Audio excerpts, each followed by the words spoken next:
St. Anthony's Corral?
COVID test.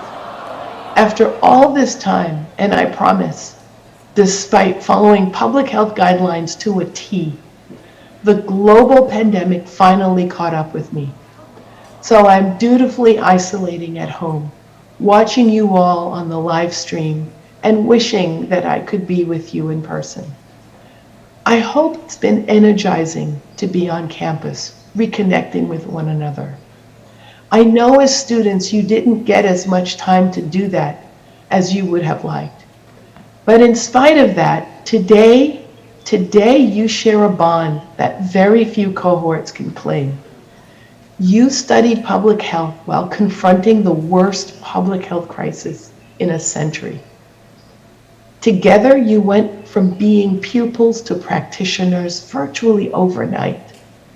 So many of you joined the front lines, running into harm's way to help each other and others. Dozens of you volunteered with public health departments, including departments right here in Massachusetts. You also found ways to reach people who were suffering on the other side of the world. When COVID-19 surged in India last spring, there weren't enough of the oxygen concentrators people needed to breathe. So MPH students, Deepak Shah and Amarutha Denduluri, pooled their skills and their contacts, and together they found and secured 39 oxygen concentrators to send to rural India. And they did this in less than 2 weeks. And more importantly, they did this during finals. That's the spirit we're celebrating today.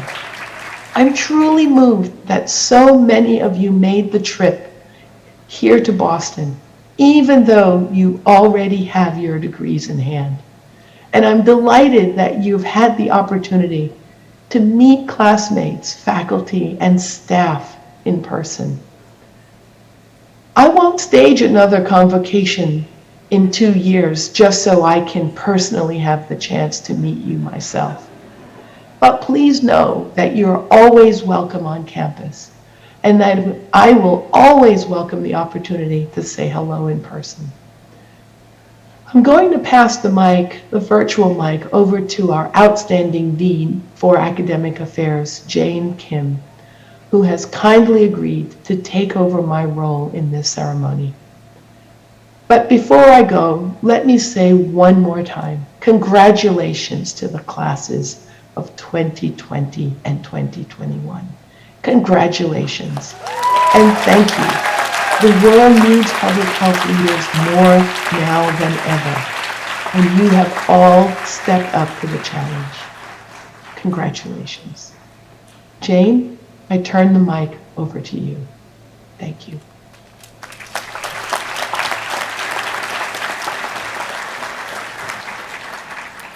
Thank you, Michelle, and I'm glad that you're on the mend. To the classes of 2020 and 2021, welcome back.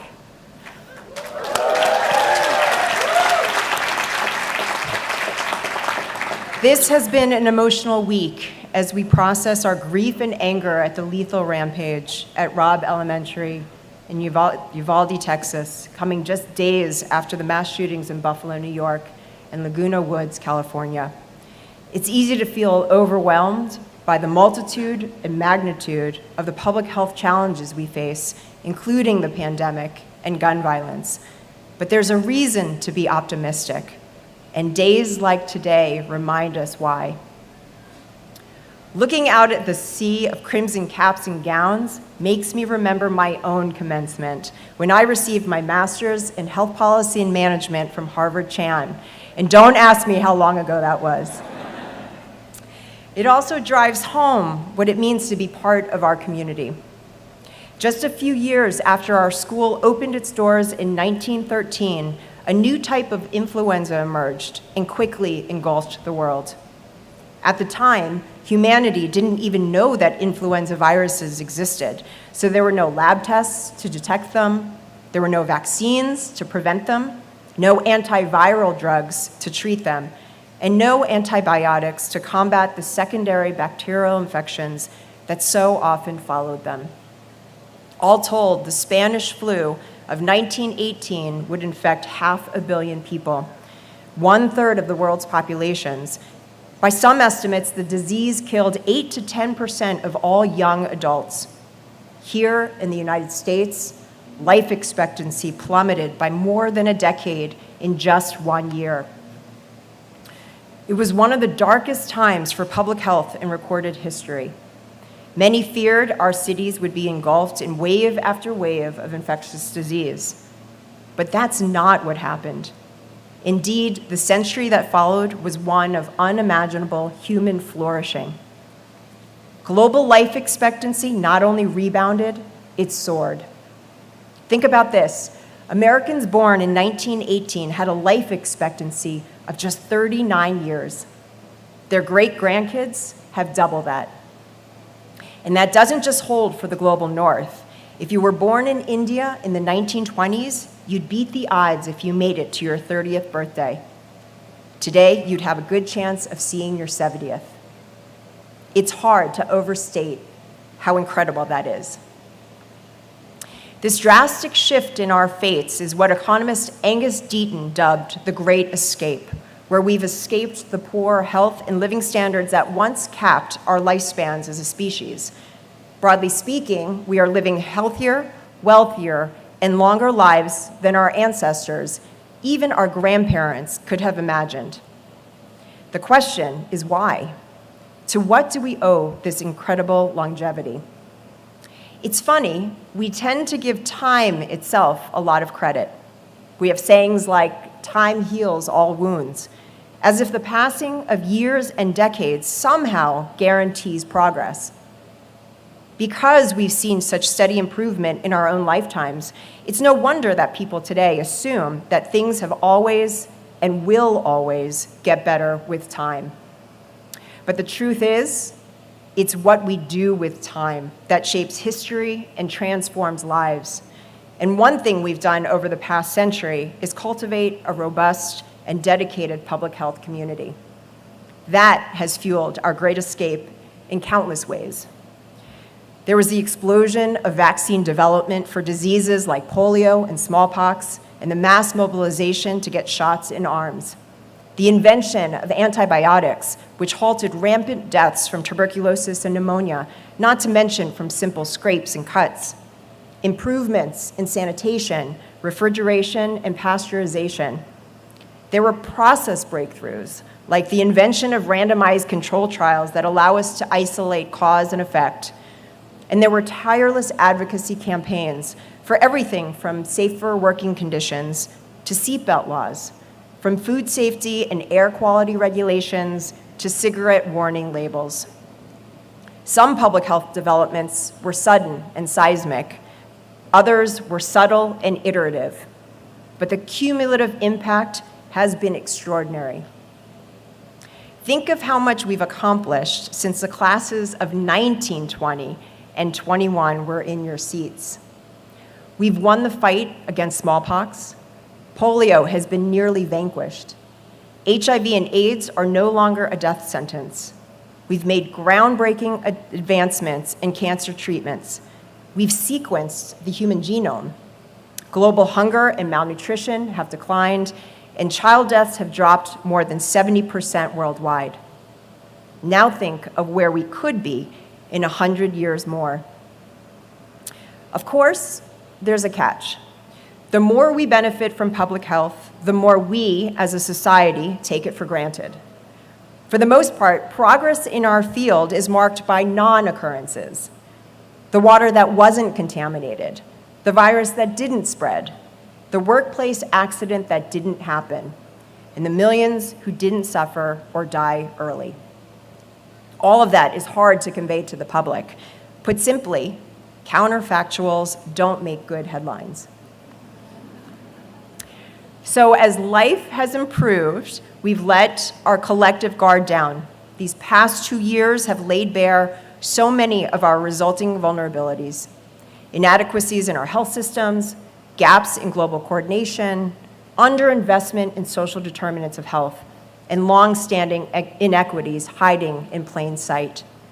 Meanwhile, our carbon emissions are again climbing, and the threat of climate change looms large. So today, humanity is once again at a crossroads. Have we reached the end of this incredible run of human flourishing, or are we just getting started? As usual, it's not time that will tell, it's us and what we do. Meeting today's health challenges will take unprecedented cooperation and innovation, but looking at all of you, the next generation of public health leaders, I know we have reason to feel optimistic about our future.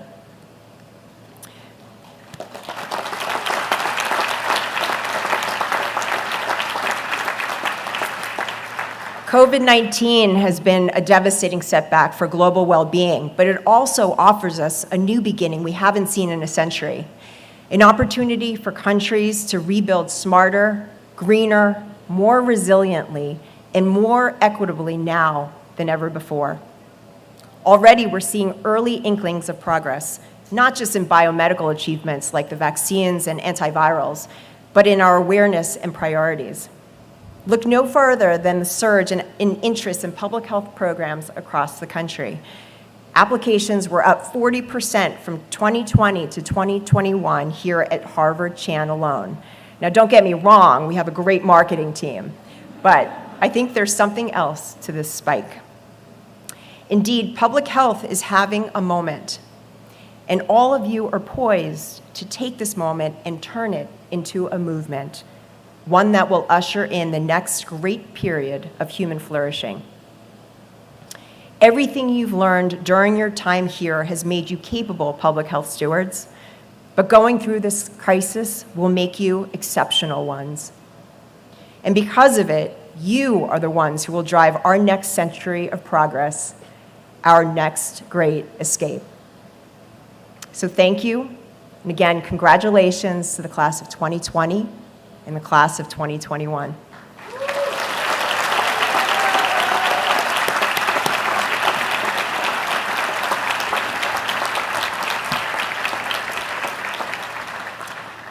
Now, I'm pleased to introduce our student speaker for the class of 2020, Dr. Nadira Noorani Afifa, who earned a Master of Public Health degree from the Department of Global Health and Population. Nadira joined the nutrition concentration, where she was involved in several projects related to malnourished children, especially stunting in low and middle income countries. During her studies, she had the opportunity to visit Tanzania to work on malnutrition issues among in-school adolescents in the city of Dodoma, along with several other Harvard students. Nadira grew up in Jakarta, Indonesia, and received her MD degree, cum laude, from Universitas Indonesia. She previously served as a general practitioner in rural West Nusa Tenggara, Indonesia, where she worked on multidimensional issues from child nutrition to poverty. Outside of the academic world, Nadira writes for a variety of newspapers. Today, she aims to help the Indonesian government address several public health challenges, including the COVID-19 pandemic. She believes that her experience working both as a clinician and a public health professional will uniquely position her to contribute to the future vibrant development of Indonesia. Nadira, welcome back.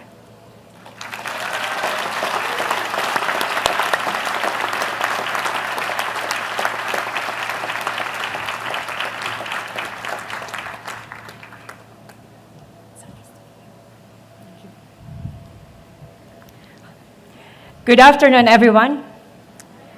Greetings to Dean Kim, faculty, staff, and alumni, and to the class of 2020, congratulations!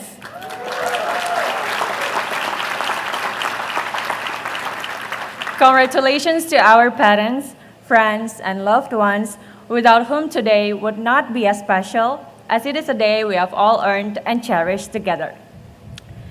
Let me ask you a question. How many of you, when you were little and you were asked, what do you want to be when you grow up, said, public health professional? Me neither, yet here we are.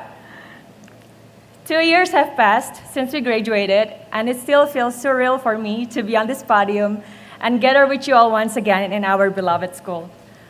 For me, Harvard Chan plays a very important role in my public health journey.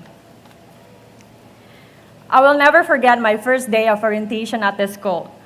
I ate my lunch in the bathroom stall with my feet on the toilet seat so no one would know that I was there. Back then, I was so afraid of everything. Above all, the coffee breaks. I didn't know what to say. I was afraid of saying something wrong. And I was afraid of being seen as different. Even by just wearing a hijab, I already made my identity clear without even needing to tell anyone what I believe in. And I had seen a lot of news around Islamophobia, and it concerned me. However, in just my second week at school, my perception began to change. I found a praying room downstairs. Surprisingly, the school provides us with a very convenient praying room equipped with all things we need for praying. What made it even more special, it was my Jewish friend who showed me the room because he saw me praying under the stairwell. Equality, inclusivity, unity. I cannot think of any better place I could learn those concepts but here. Little by little, Harvard Chan and all its people have become my new home, 10,000 miles away from my original one. Albeit slowly, I came back to be the confident person my mom has raised me to be. My mom is here, by the way. So,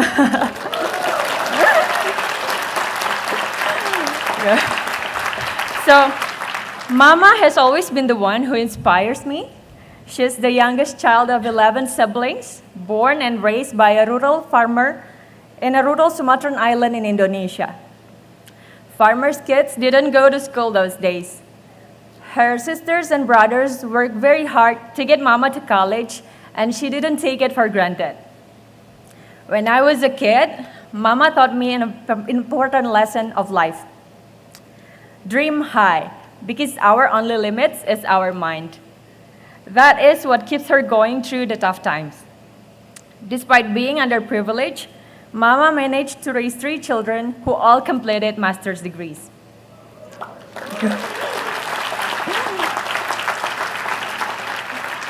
The values that Mama taught me keeps echoing all my life. She raised me from a student in a small town in Indonesia to a graduate from the best public health school in the world.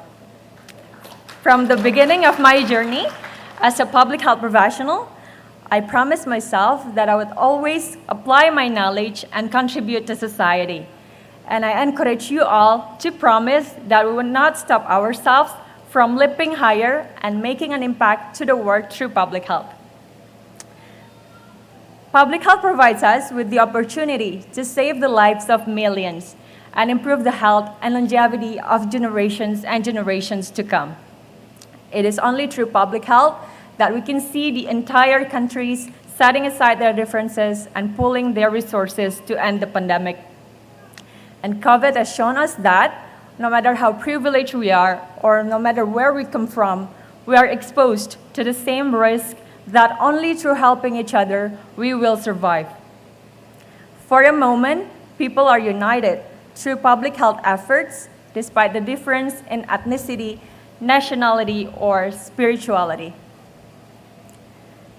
My sisters and brothers, you have chosen to be here today because you are called to serve, to dignify the lives of people you've never even met or you may never meet. Your contributions make the world better and a healthier place to live in. So let me change the question.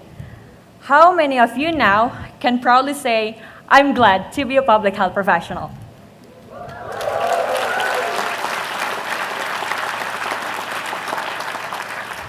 Class of 2020, let's continue our journey in the often exciting, sometimes exhausting, rarely appreciated, but always important work of public health. Thank you.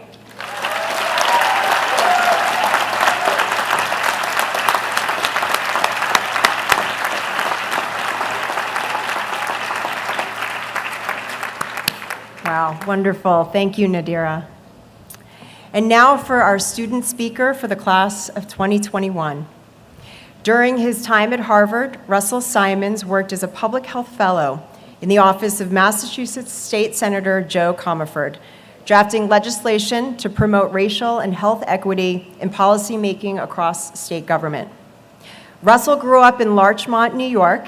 He received his Bachelor of Science in Biology, magna cum laude, from Boston College as a Gabelli Presidential Scholar. He previously worked as a researcher at the Human Rights Watch, where he investigated human rights concerns related to the opioid epidemic, the development of universal health coverage systems, and HIV/AIDS care for transgender women.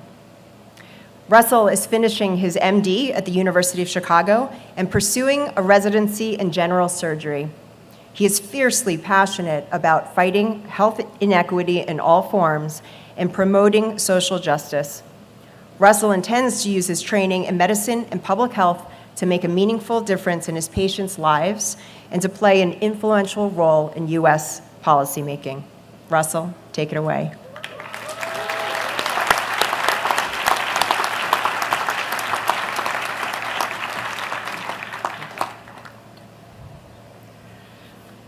Dean Kim, esteemed members of the faculty, and members of the classes of 2020 and 2021. My name is Russell Simons. I'm an MPH graduate of the class of 2020, and as of yesterday, I'm officially a doctor of medicine as well.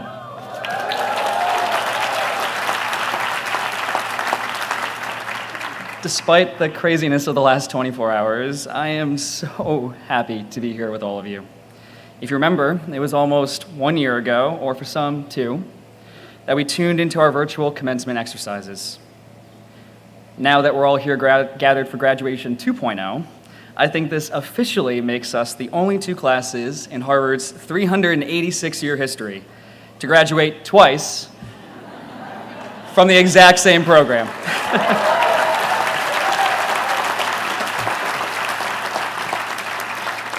In preparation for this historic graduation, I reflected on the remarks I delivered a year ago, titled, "Politics are Public Health, Social Change is Medicine."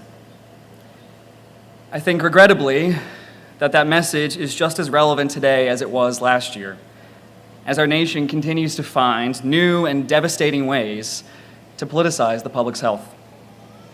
As I try to find my own role amid the seemingly unending chaos, I'm reminded of the most important change in my own thinking over the past few years. Let me explain. I've always thought of the Serenity Prayer as a sort of guiding framework for my life. For those not familiar with it, it goes, "God, grant me the serenity to accept the things I cannot change, the courage to change the things I can, and the wisdom to know the difference." Over the years, I've realized it's not all that easy to act on. I've often doubted whether I'd be wise enough to recognize what I can make better in this world, and whether I would have the courage to make it so. Prior to starting at Harvard, I spent the preceding 3 years as a medical student on Chicago's South Side, where I helped care for dozens of patients who, as best I could tell, had been sickened by the society in which we live. Patients were often labeled as complex because their social needs outstripped what we as caregivers could offer. I went home a lot of days feeling powerless to change the circumstances of my patients' lives, even though it was the social determinants that had propelled them to the hospital's doorstep with the momentum of accrued injustice. I imagine most of us can think of a job or personal experience that showed us the need for a more equitable and just society, pushing us in the direction of public health. Unfortunately, there is no pill for injustice, and the medical textbooks I was studying didn't talk much about politics, poverty, or structural racism. And yet I kept asking myself, if these are the things that are making my patients sick, aren't they my responsibility to address too? Or, I wondered, is this where I should be asking for the serenity to accept the things I can't change? Whether I ultimately decided it was my responsibility out of wisdom or idealism, I'm not sure. But it was this sense of responsibility and the recognition that I wasn't equipped to make good on it that ultimately brought me here. Studying health policy helped me appreciate how my vocations as a physician and public health practitioner could extend to the political realm. Frankly, that they have to. And no matter your background or where you've landed after Harvard, I think the same can be said for all of us gathered here today. As it turns out, those of us working to improve the health of people around us have a massive advantage when it comes to engaging in political systems. Put simply, health opens doors that are closed to others. When my role model, Dr. Jack Geiger, was building one of America's first community health clinics in Mississippi in the late 1960s, he noted that they were able to, quote, to enter and to do things under the umbrella of health that would have been much harder to do if they'd said they were there for economic development or for social change. I think there is so much power in this realization because it positions anyone that strives for a healthier society as an agent of social change. It helped me realize that caring about public health was already a political act, that I could do even more by leaning into the notions that politics and public health are increasingly synonymous, and that social change is its own form of medicine. Because having the serenity to accept what I can't change is a luxury in a time when a pandemic entrenches centuries of health inequity, when the constitutional right for a woman to govern her own body is in question, and when lawmakers' willful inaction on gun violence means shooting after shooting in schools, supermarkets, and sanctuaries. So now, instead of reciting the Serenity Prayer, I think we should all look to a revision by Angela Davis for guidance. I am no longer accepting the things I cannot change. I am changing the things I cannot accept.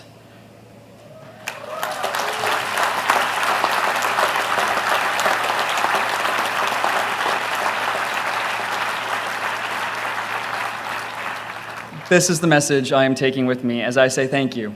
And congratulations again to the Harvard Chan classes of 2020 and 2021.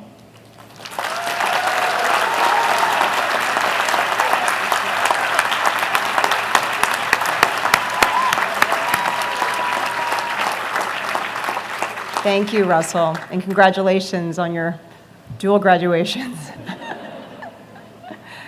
It is now my honor to introduce our keynote speaker, Dr. Jon LaPook. Dr. LaPook is Chief Medical Correspondent for CBS News and Mebane Professor of Gastroenterology at the NYU Grossman School of Medicine. He practices internal medicine and gastroenterology at NYU Langone Health. Dr. LaPook's career sits at the intersection of medicine, media, and public health. As a physician and broadcast journalist, he has worked since the beginning of the pandemic to keep the public, as well as his own patients, informed about how to stay safe. Dr. LaPook has a special interest in using media and the arts to improve medical training. In 2014, he founded the Empathy Project, which produces short films and other educational materials to teach clinicians to be more effective by practicing empathy. Since joining CBS News in 2006, Dr. LaPook has contributed more than 1,200 reports for shows including CBS Evening News, 60 Minutes, and Face the Nation, and has won numerous awards. Welcome, Dr. LaPook.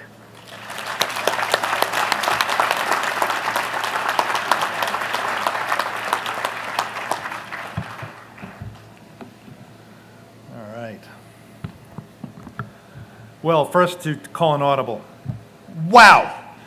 Okay, this is not in my speech yet, but wow. Look at these wonderful faces. And the second audible, which I just found out about in the last few days, is where's the camera? Dean Williams, Michelle, feel better, get better soon, we miss you. Thank you, Dean Kim, for that kind introduction and for inviting me to address not one, but two classes of the Harvard T.H. Chan School of Public Health. I also want to thank thank Dean Williams and the terrific staff responsible for organizing these commencement events. Congratulations, graduates! Woo! You can feel it. You can feel the vibe. And you were all out there for a year or two sort of getting it going, right? Getting the wheels turned. So you got a little amuse-bouche of what it's like to be in public health. I hope your bouche is amused. Think of all the hard work you did to get here today, all the support you had from your family, and thank you, family, and friends, and teachers. I applaud every one of you. It's been pointed out that there have been several commencements for you, especially a privileged group of people. I did my homework and I watched the online commencements that you attended virtually in 2020 and 2021, the years of your actual graduations. The pandemic may have delayed your in-person commencement a year or two, but we all know that good things come to those who wait. And I'm told your third commencement next year is going to be astonishing. So just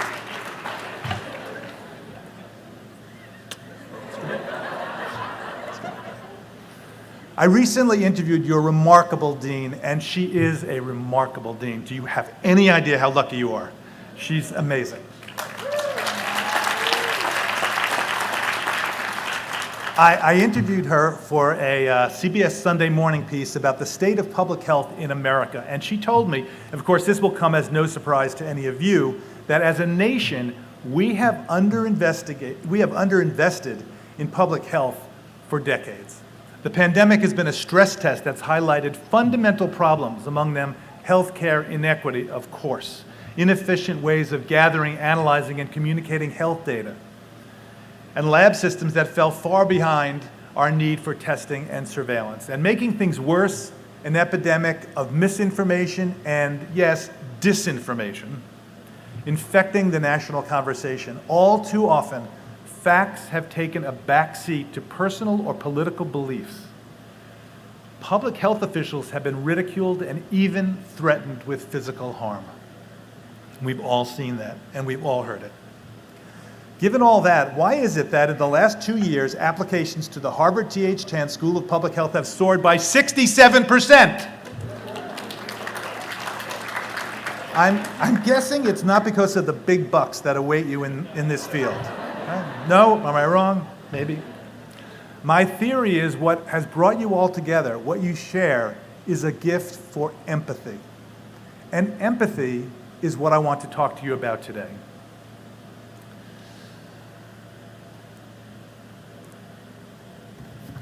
And where is this?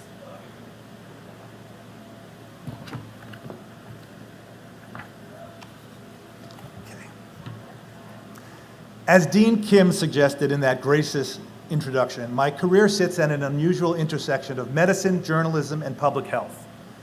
As a practicing internist and gastroenterologist, I take care of individual patients. As Chief Medical Correspondent for CBS News, I report the news. But in that role, I'm also committed to improving public health by educating viewers about the connections between their own health and the health of the country, sometimes even the health of the planet. But no matter what hat I am wearing, I've come to understand that no credential in any field is as crucial to success as the ability to experience and practice empathy. Empathy is your superpower. It's your superpower. So I want to tell you some things I've learned about it from my own experience as a physician, from the great Dr. Paul Farmer.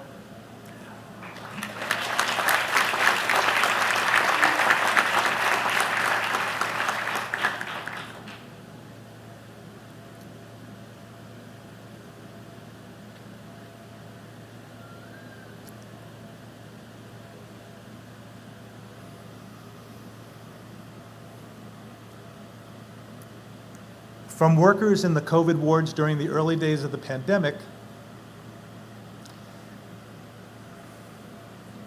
and even from my children.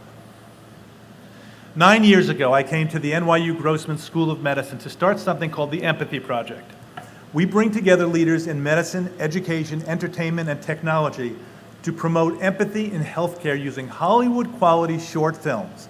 At empathyproject.com, you can see our latest. Not now, later.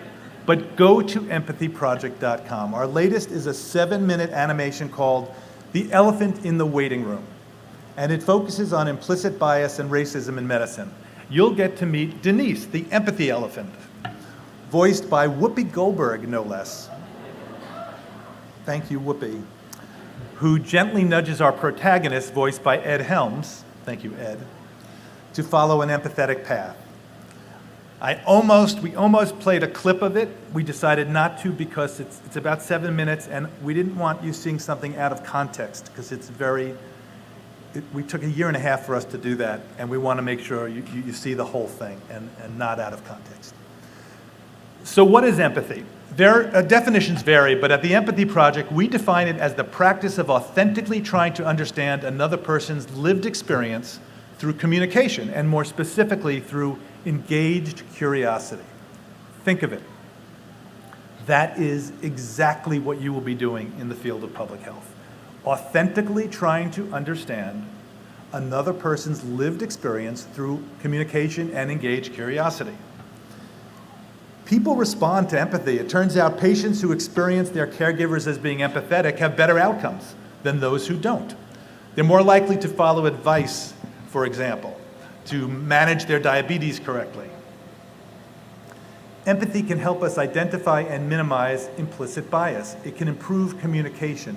It can help to establish trust. Right? Where is truth without trust? You can have the truth, you have to have the trust. But empathy also needs to be nurtured. Research shows empathy in medical students tends to start out high, but can wane during clinical training for a number of reasons, including burnout. Let me give you an example of someone whose empathy never faltered and who famously turned it into action. Dr. Paul Farmer, a giant in the field of public health, whom you all know. You all know him, and whom we recently lost.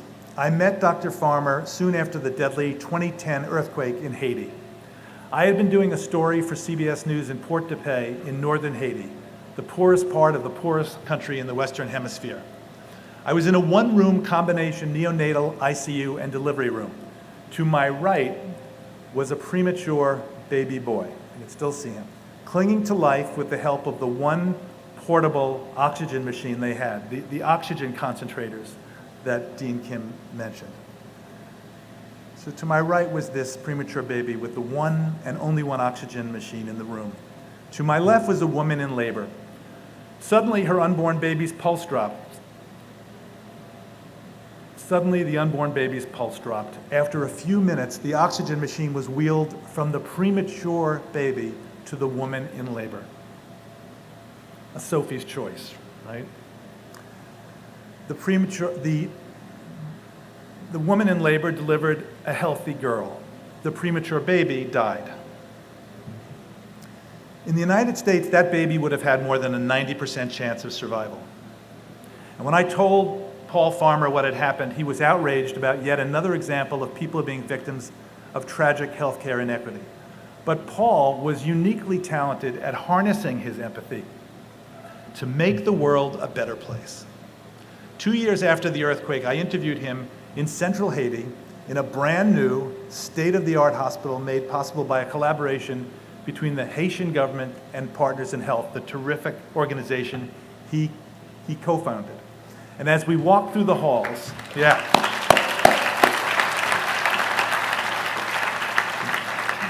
that hospital in Mebane in central Haiti. As we walked through the halls, just before the hospital opened, so there were no patients in it yet, we stopped in what would soon become the maternity ward. And this is a clip of what Dr. Farmer said. Look at your monitors. This is a serious problem in healthcare delivery, is setting standards based on whether or not someone's poor or a country's poor. People living in poverty and with sickness deserve something better than what they've been offered, which is the sharp end of a stick. What do you and your colleagues hope that you're giving birth to with all your efforts? We want to be able to say, just once, that the quality of care we're giving to people living in abject poverty is as good as it would be if they were born in some ritzy part of Manhattan, say. I mean, that vision of equity and justice and decency is what we'd like to give birth to.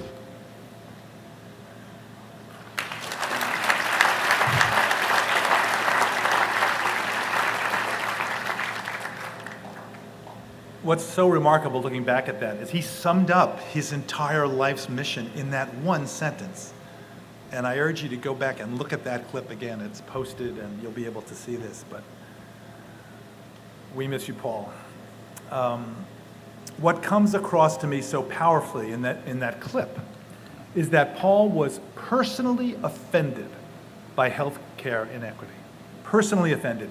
And he channeled his world-class empathy into a sense of, and his world-class sense of decency into passion and action. 3 years later, in 2015, in that very same hospital in Mebane, I watched as conjoined twins were successfully separated, the first time that had ever been done in Haiti. It shows you, yeah, give that applause. It was amazing. It was amazing. And it shows you what being personally offended can lead to. So, personally be offended. With control. There was only one Paul Farmer, of course, but there are lots of ways each of you will be able to make a difference. And I believe it will depend in large part on how well you're able to nurture your empathy so you can use that superpower. Obviously, having empathy can make you more vulnerable. And I was truly shaken by that first story in Haiti and the death of that premature baby. I still am shaken. When I told Dr. Farmer about it, he gifted me with a masterclass in empathy. He gently asked me how I was holding up after such an upsetting experience.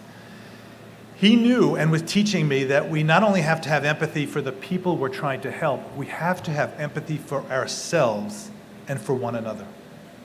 This is so important. It's a lesson I wish I had learned earlier. In March 1981, I was an intern in New York City when I saw my first patient with HIV/AIDS.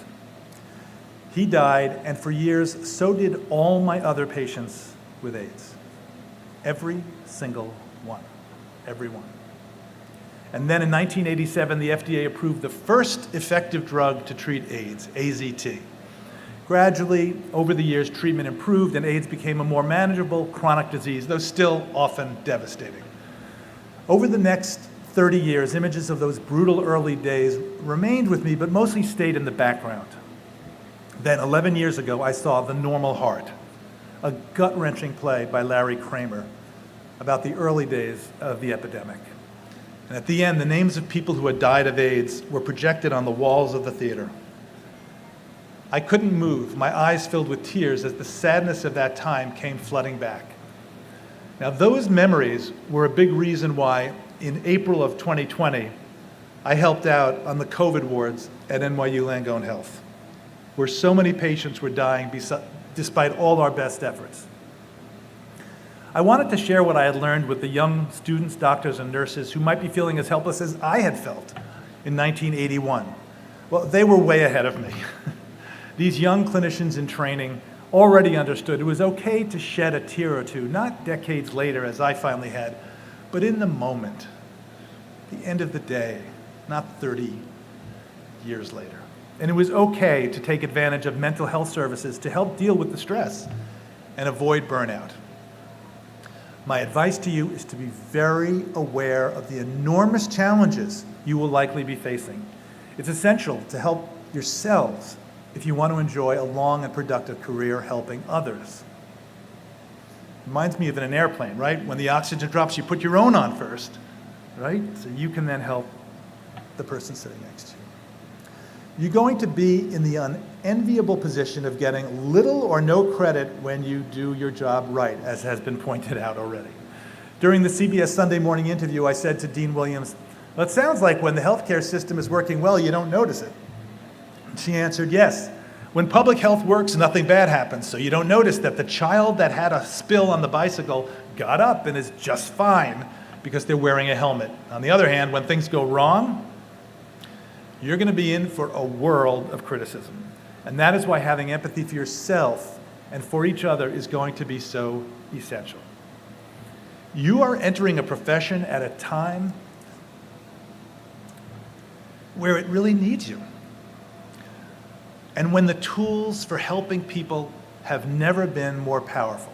At the top of the list during the pandemic of new tools has been the technology that gave us, within months, safe and effective vaccines. Of course, as quickly as you could say messenger RNA, the pushback began, right? Benjamin Franklin went to his grave regretting that he hadn't given an early version of the smallpox vaccine to his 4-year-old son who died of smallpox in 1736. But in recent years, the pushback has gotten exponentially worse. During the pandemic, I've gone on the air at CBS News talking about the importance of embracing science. But how do you convince somebody who is absolutely certain they are right and you are wrong? As we've seen, there's no easy answer, but I think it starts with humility. And it absolutely requires empathy. Let me explain why. Maybe they are right and you are wrong. It's possible, right? And it's important to recognize when this happens. That's where humility comes in. Here's an example. Only recently have public health officials begun to adequately acknowledge the role of aerosols in spreading the SARS-CoV-2 virus far past the 6-foot guideline for so-called social distancing. But aerosol scientists, including Joe Allen, who's in the audience here, and Kim Prather, and Lindsay Marr, and Don Milton, and so many others, they were all jumping up and down as early as the spring of 2020 that said, COVID is airborne, that an infected person can spread virus through tiny particles that float across the room like cigarette smoke and build up over time, especially in poorly ventilated spaces. They suggested an obvious solution: improved ventilation and air filtration. That should have been a public health priority, but it took way too long for officials to embrace the science and admit they had been wrong. Now, I'm guessing most of you already understand that when you're disagreeing with somebody, you could be wrong and they could be right. But what if you're definitely right? They're definitely wrong. You're saying 2 + 2 = 4. And they're certain that 2 + 2 = 5. And that's where, and here's that word again, empathy comes in. Why empathy? Well, let's say scientific truth brushes up against their firmly held belief. I remember how my son Noah felt in exactly that situation. Imagine this. When Noah was about 4, he's now 26, he asked us if there was really a tooth fairy. My wife, Kate, and I fessed up, and he fell to the ground on his stomach, banging his hands on the floor in one of the major tantrums of all time. After a few minutes, the crying died down to the point where he was just intermittently whimpering. You know that state, right? At which point, my then 8-year-old son, Daniel, knelt down, rubbed Noah sweetly on his back, and said, "I know just how you feel, Noah. I felt the same way when I found out there's no Easter Bunny." There's no Easter Bunny! And banging on the floor again. Boom.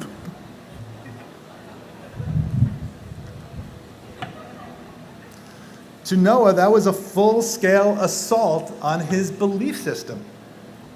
So please remember this as you try to change somebody's mind. New Zealand's Prime Minister, Jacinda Ardern, empathetically understood the power of belief and her public health responsibility to all of her constituents when, at the beginning of the pandemic, she declared the Easter Bunny and the Tooth Fairy to be essential workers. Millions of parents breathed a sigh of relief. Sadly, public health advice has become so politicized, so polarizing, that respectful, kind, and productive conversation among people who strongly disagree has become a rarity. There's been a regression to the mean, and I'm not talking about statistics. Being mean has no place in debate, and each and every one of you has an opportunity to help change that. Now, thank you.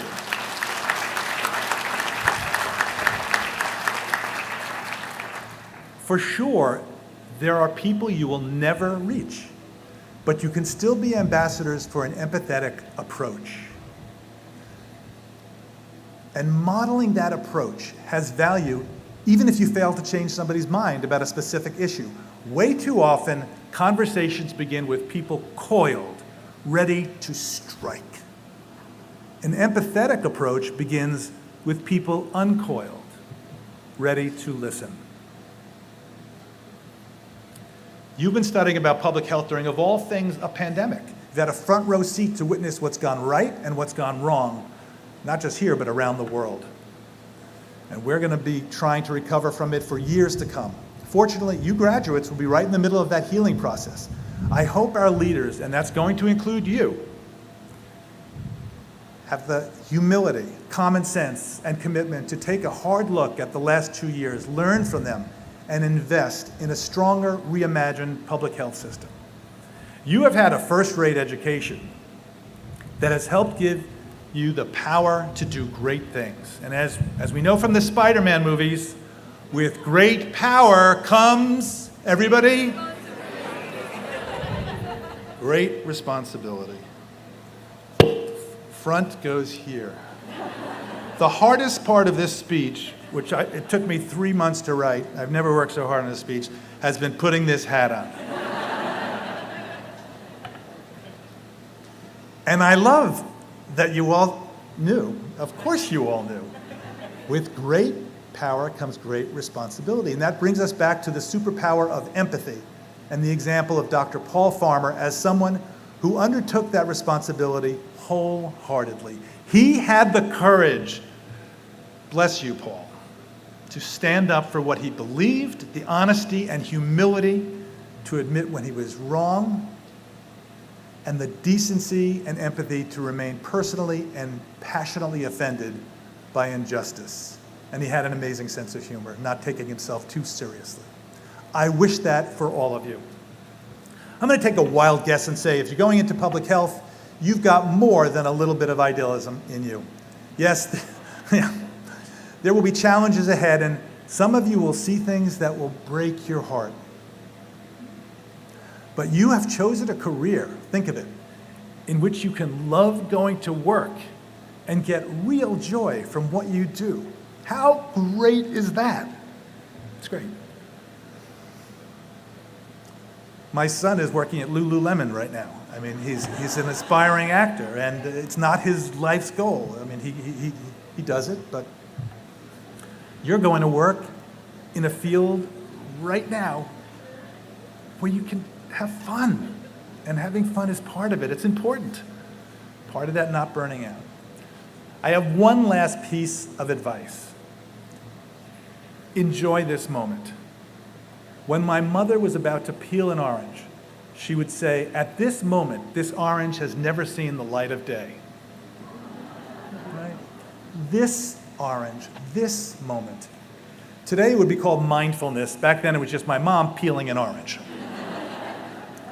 So cherish this tremendous moment of accomplishment. Keep nourishing your superpower of empathy and go make the world a better place. I know you can do it. Congratulations, everybody.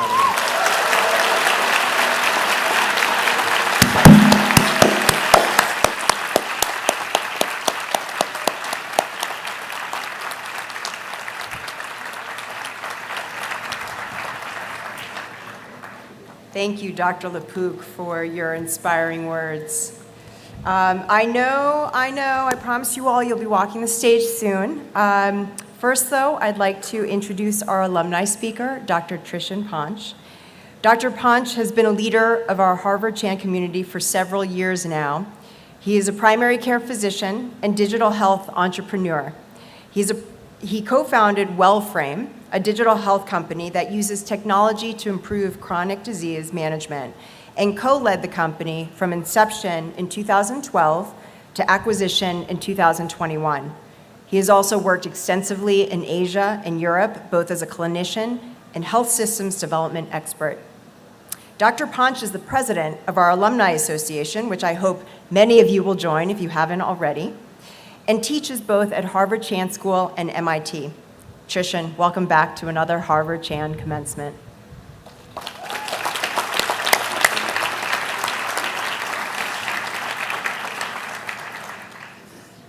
Hi, everyone.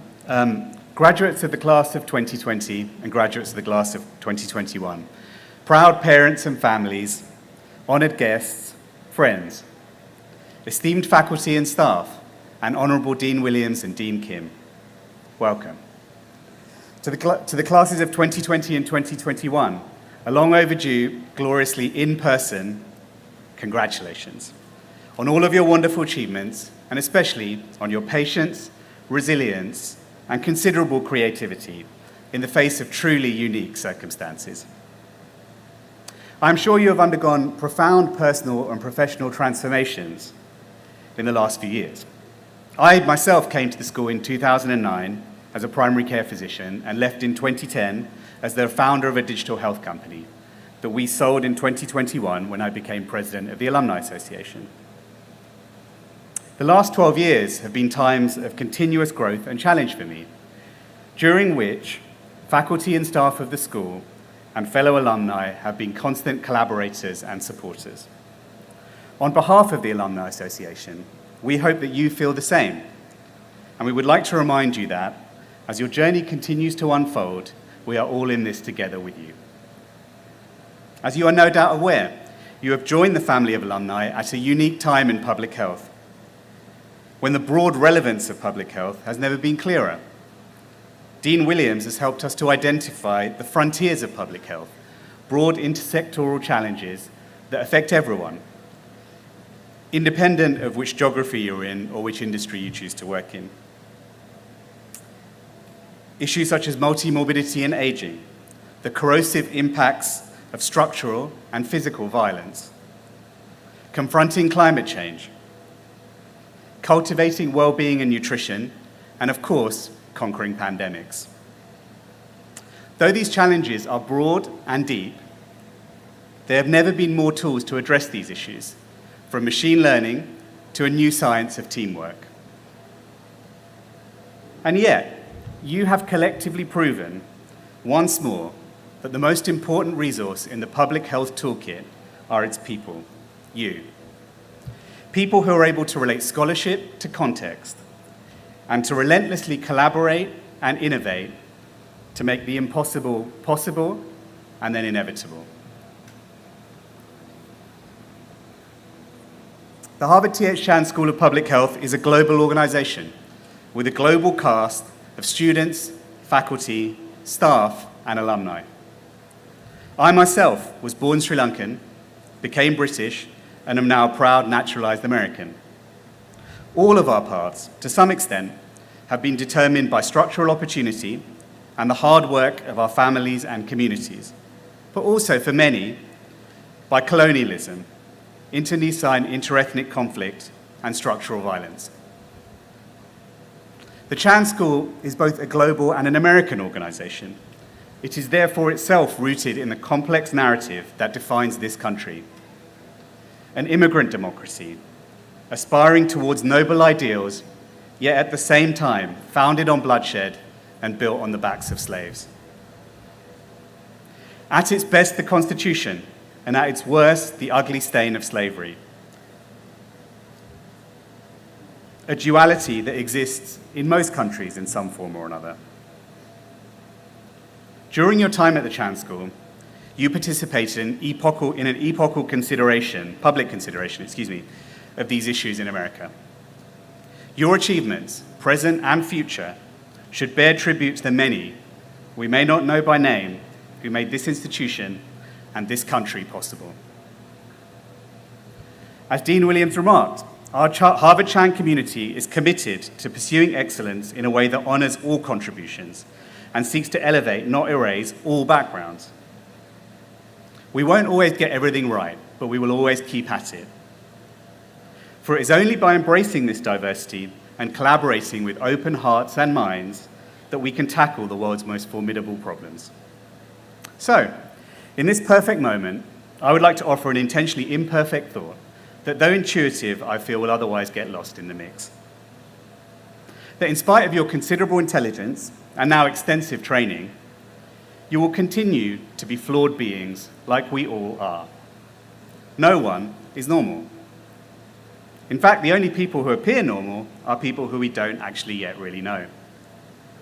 It is therefore vital to have compassion for yourself and for your colleagues in your frequent successes and in your inevitable successes and your equally inevitable but much more infrequent failures. Also, I would like you to reflect on the fact that over and above our technical skills, we are all also idealists and lovers. Lovers of a more perfect rendering of this gloriously imperfect world.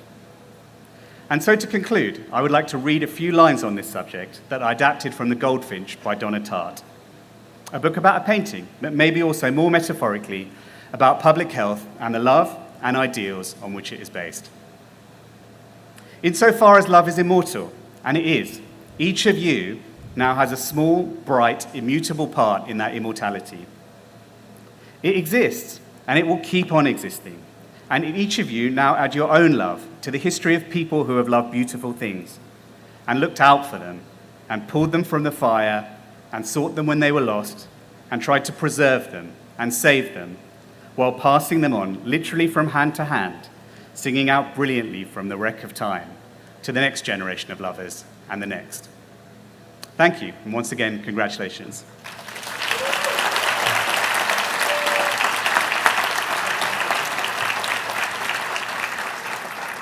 Thank you, Trishan. Okay, the moment you've been waiting for. Lilu Barbosa, Chief Diversity, Inclusion, and Belonging Officer, will announce the graduates.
No.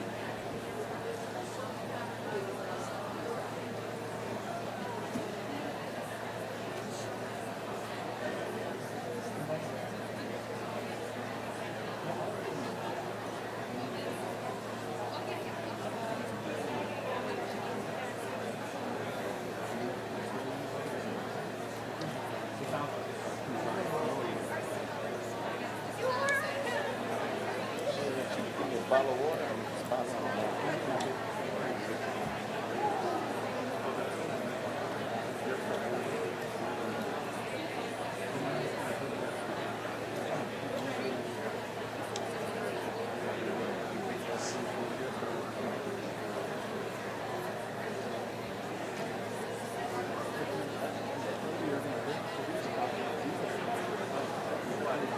Professor Sarah Fortune will be hooding the following doctoral candidates from the program in Biological Sciences and Public Health.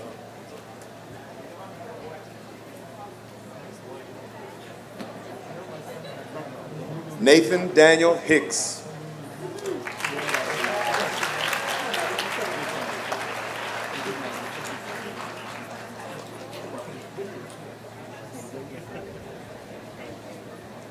Christine Lee Worling.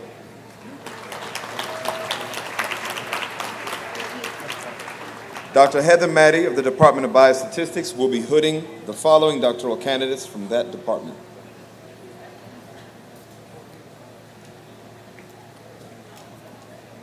Caitlin Cook.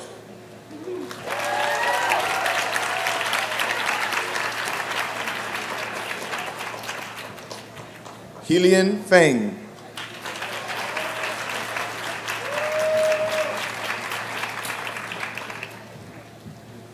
Zoe Guan.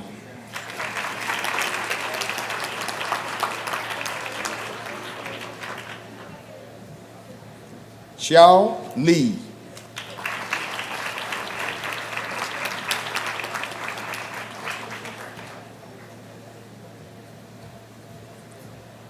Tanayot Tawitai.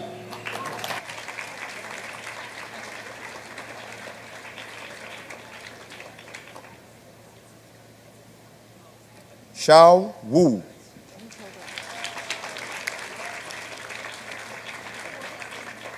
Professor Doug Dockery of the Department of Environmental Health will be hooding the following doctoral candidates from that department.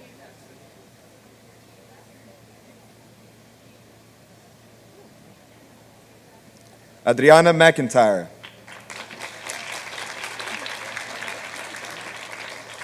Professor Eric Rim of the Department of Population Health Sciences will be hooding the following doctoral candidates from that department. Allison Baker.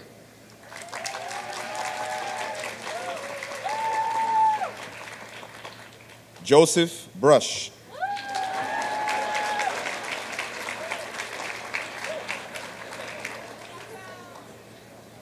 Aleshka Carrion Mata.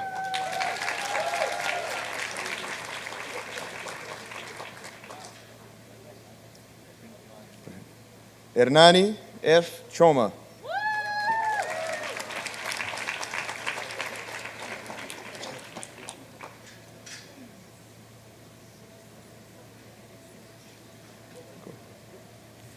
Mizung Chu.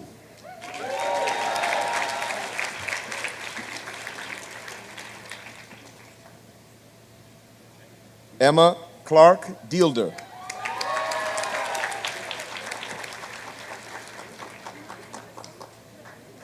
Isabel Feldhaus.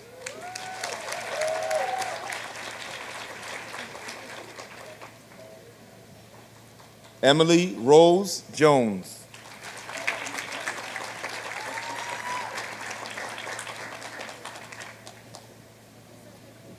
Fan Yun Lan.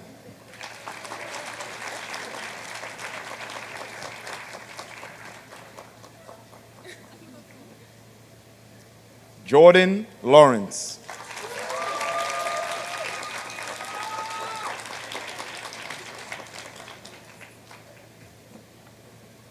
Hoichu Lee.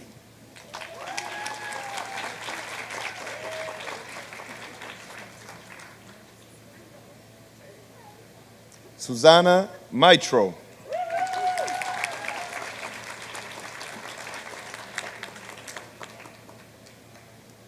Simone Passarelli.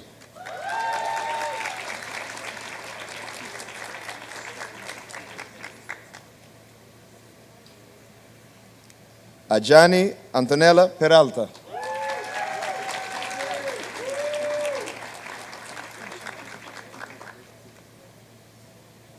Matilda Reagan.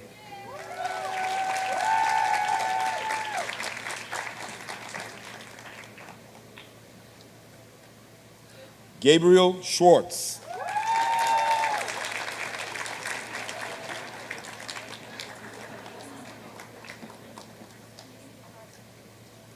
Hojin Shin.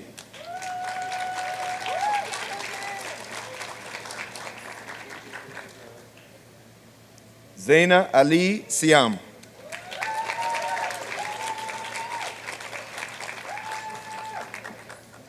Louisa Smith.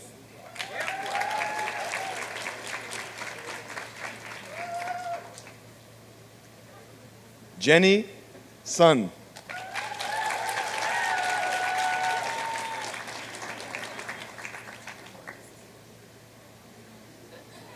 Kelsey Verkamen.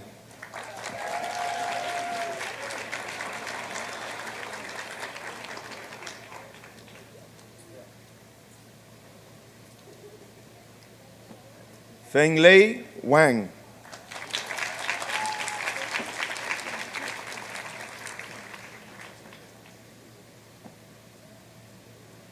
Michelle Woodford Martin.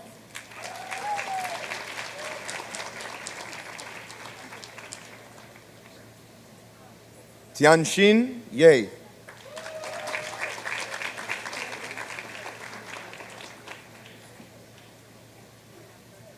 Anna Young.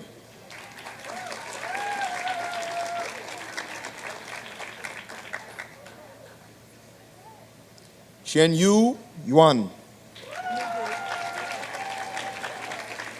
Professor Doug Dockery of the Department of Environmental Health will be hooding the following doctoral candidates from that department.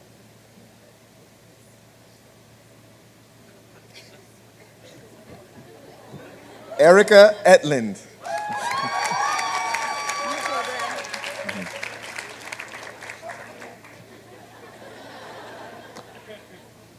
Professor Albert Hoffman of the Department of Epidemiology will be hooding the following doctoral candidates from that department. Chris Anderson.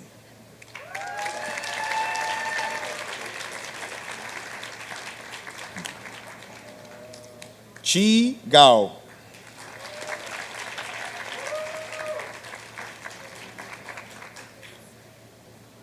Harry Ayer.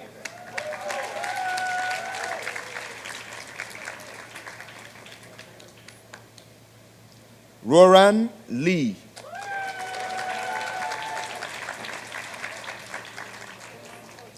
Katrina Mott.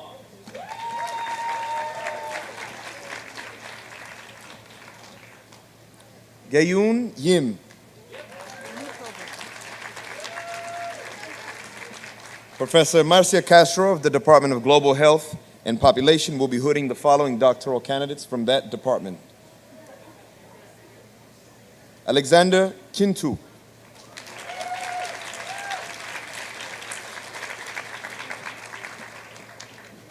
Allison Portnoy.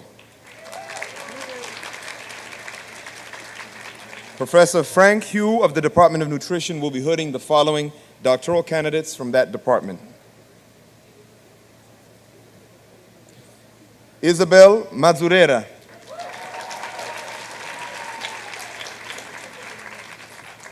Aviva Ann Musicas.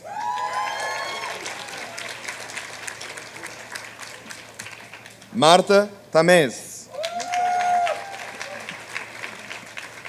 Professor Vaughn Rees of the Department of Social and Behavioral Sciences will be hooding the following doctoral candidates from that department. Regia Chen.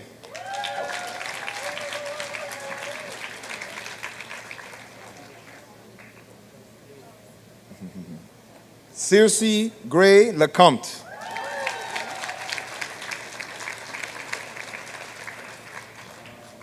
Yanai So.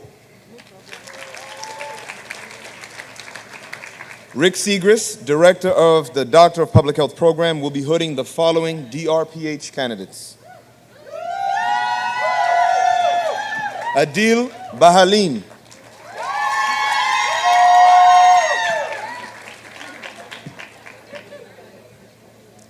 Christina Alonso.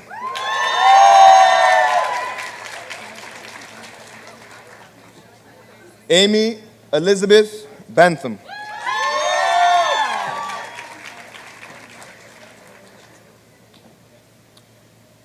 Mahmoud Lofty Fudel bin Lokiman.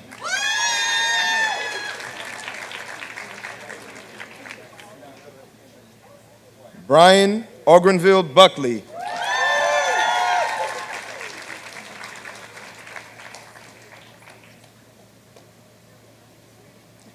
Hector Carrasco Magallanes.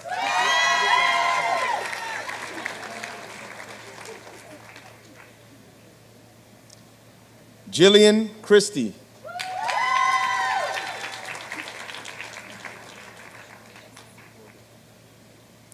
Eric Coles.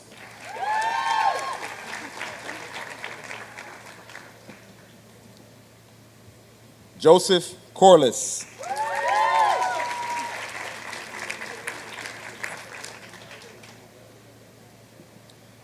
Jasmine Garcia Delgadillo.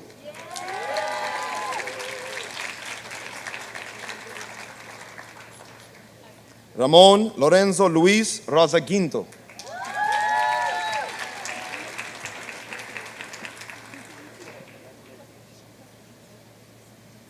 Vanessa Harrison.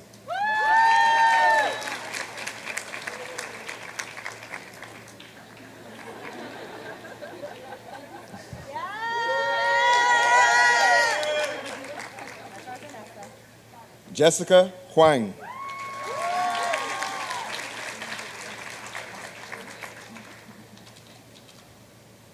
Stephanie Yunji Kang.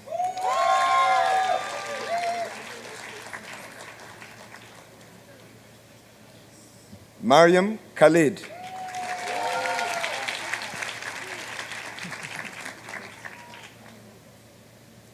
Tariana V. Little.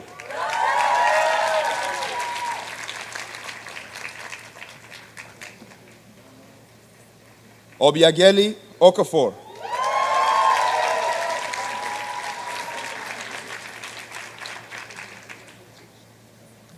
Erica Reeves.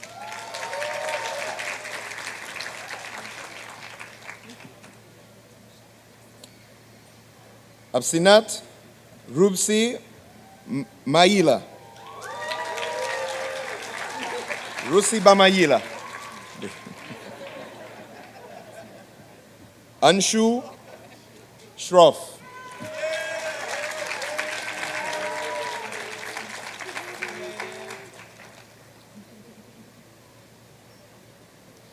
Sachin Amrendra Silva.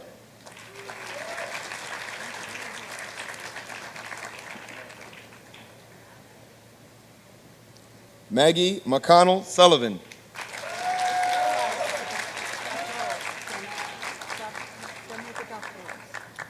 And now it is my pleasure to present the master's degree candidates, Masters in Healthcare Management.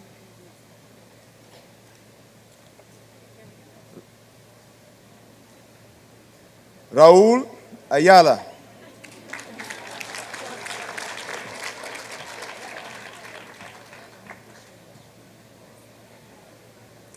Jennifer Bacon.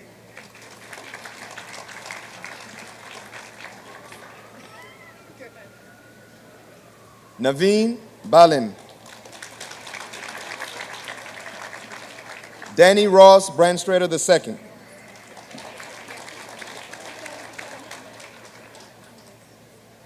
Jennifer Elaine Brockman.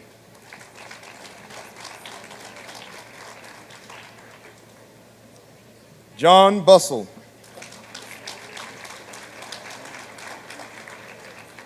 Jill Dietz.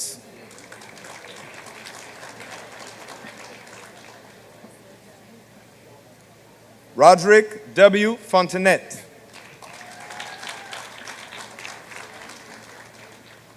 Sohail Khan.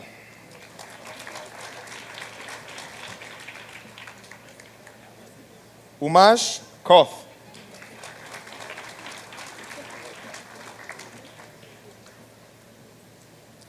Priya Kumar.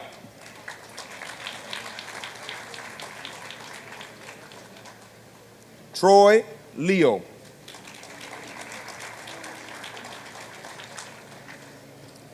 Sari Metinen. Elena Malas Minye.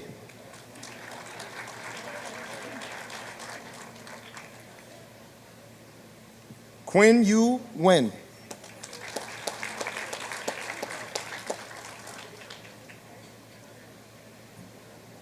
Edward O'Leary.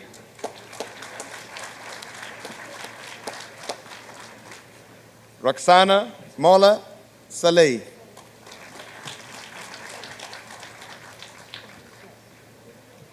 Shlomit Shal.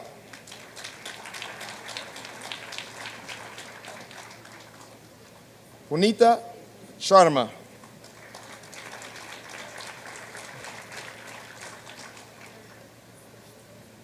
Frank Spitz. Bradley Weprin.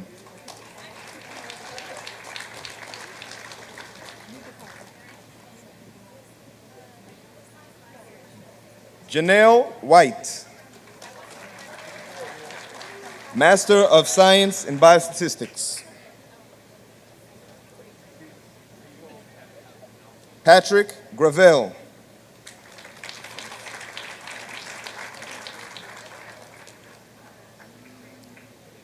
Olivia Hughes.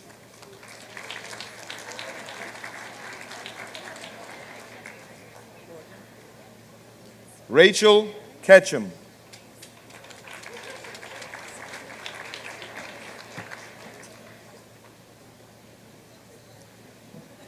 Brian Scott Nelson.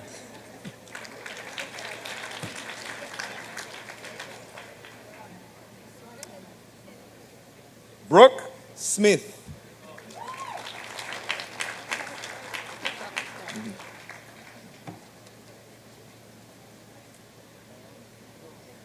One moment, folks.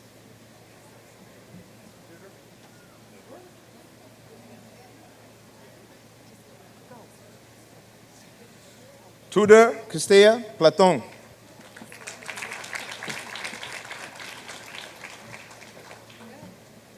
Ellen Yingchia Cao.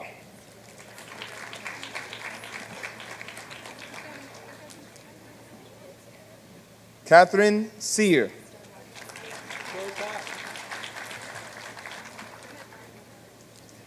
Alma Fredrickson.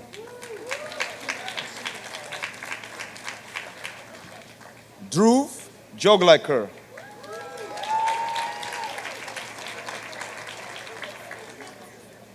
Jeff Joseph.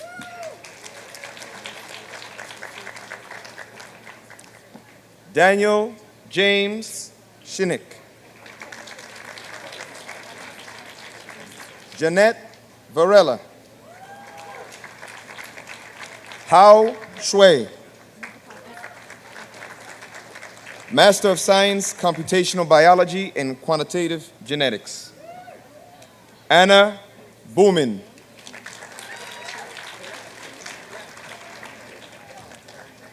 Jingyi Chen.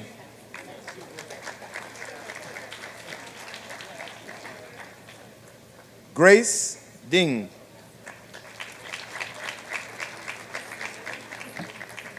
Wenji Gu.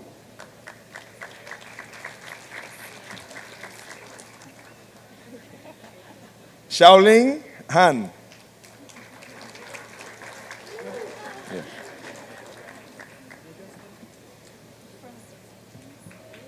Anjali Jha.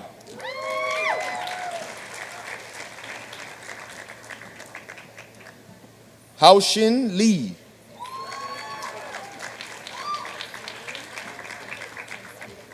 Aonya Traxler.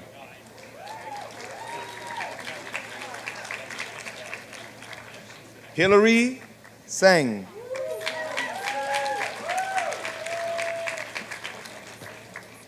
Viji Zhao.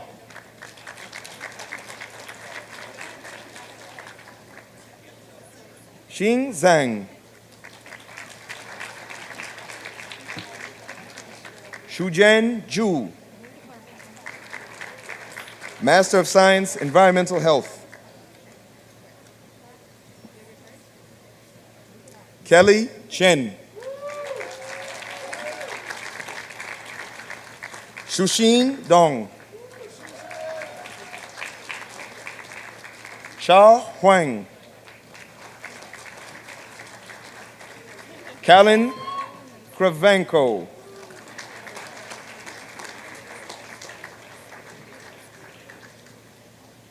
Rongqi Lu.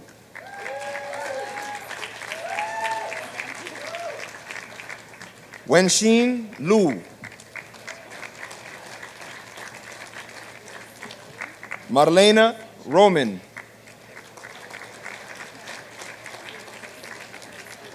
Young Tung Sun. Sarah Zaleski.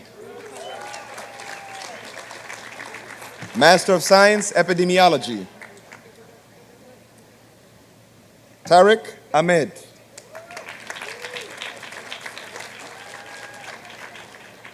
Rafia Bozan.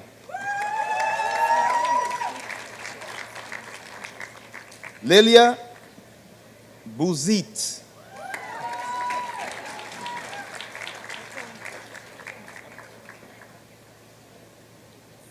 Sunyap Lee.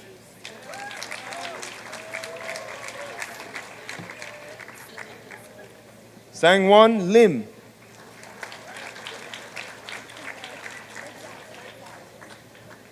Jui Kotari.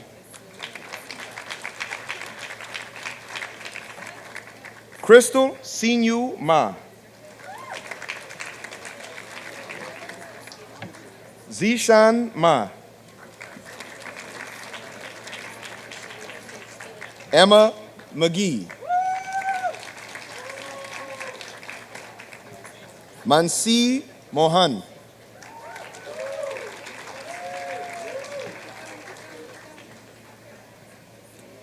Rebecca Reese.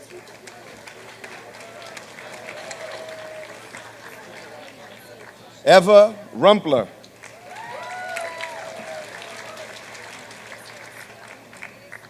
Christy Sheng. Christopher David Stephen.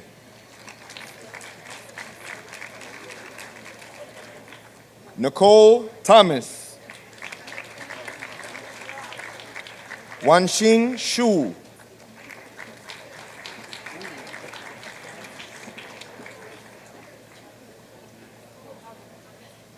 Yiyang Yue.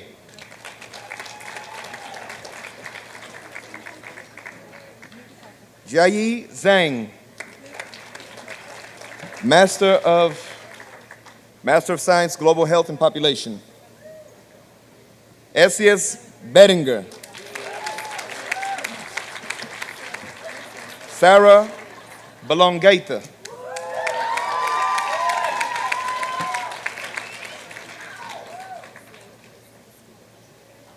Liana Cates.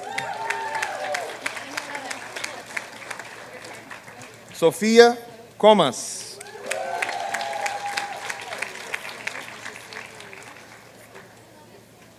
Kayla Connors.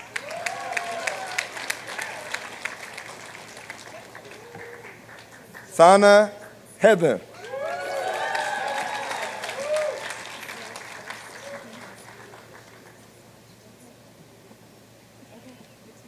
Elizabeth Henschel.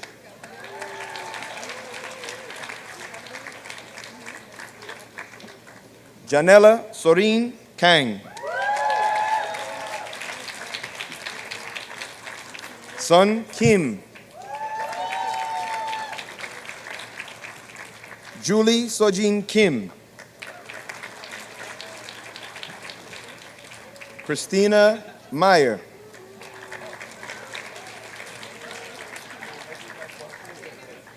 Simi Kaiser.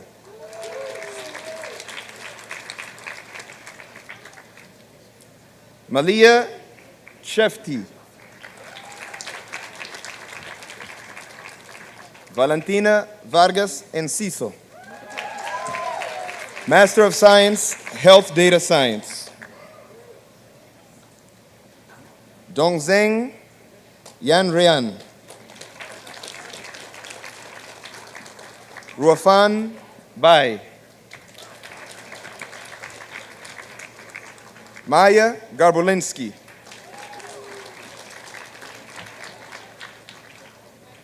Wei Hung Su.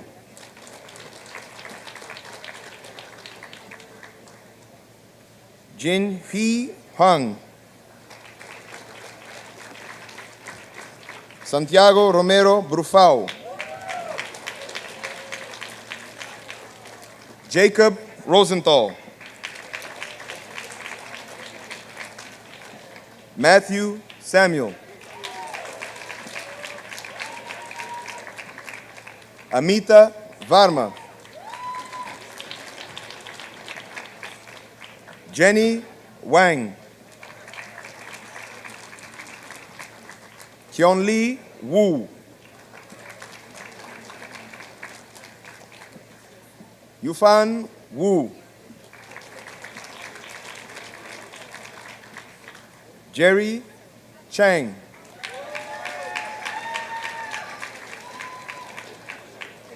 Kashin Huang. Master of Public Health. Lisa Abraham.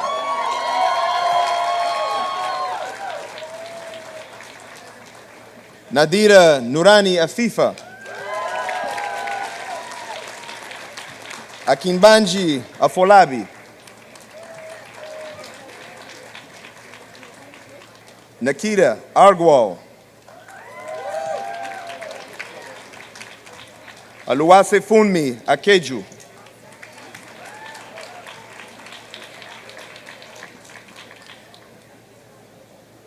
Harriet Safia Okunor.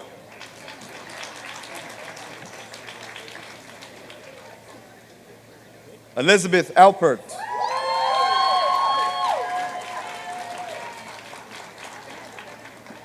Ahmed Altibi.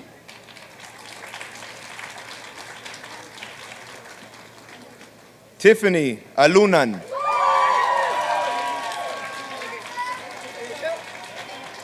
Maura Johanna Alvarez Baumgartner.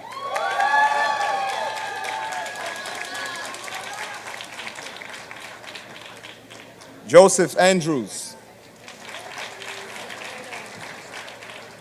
Samin Ansari.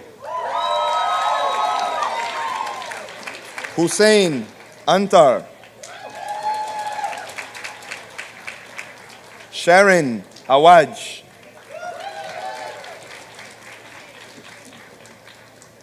Rachel Wimbish Applewhite.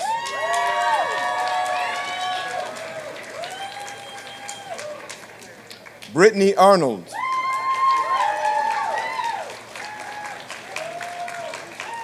Amanda Abel. Sabrina Badlou.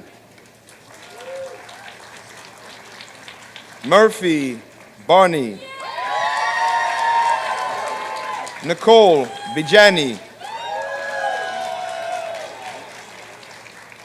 Bishal Belbase. Marisa Belantonio.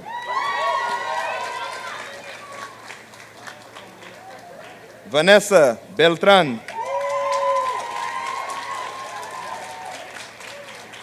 Maria Belal.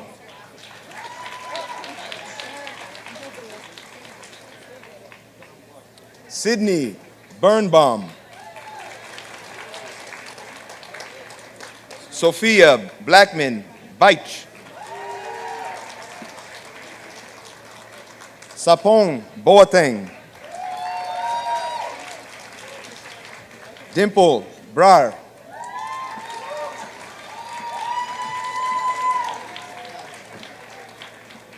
Gabriela Borin Castillo.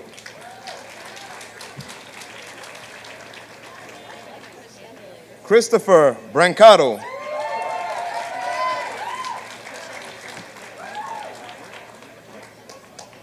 Katie Breen.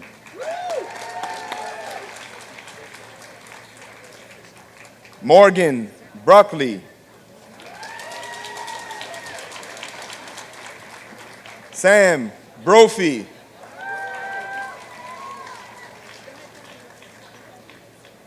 Fernando Pereira Bruno.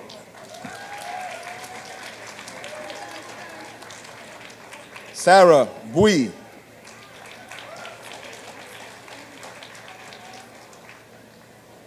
Mustafa Galeb Bulbul.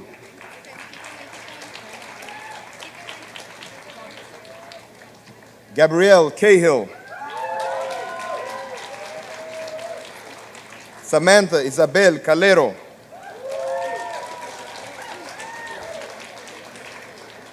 Jane Carpenter.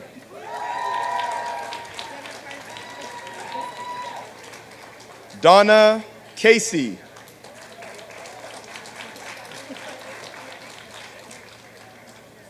Carrie Chan. Shamar Charles.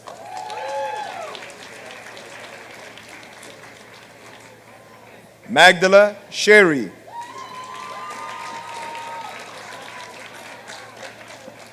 Fenyi Chu.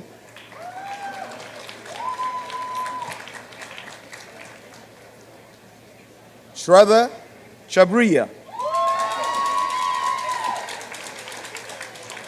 Risha Chibar.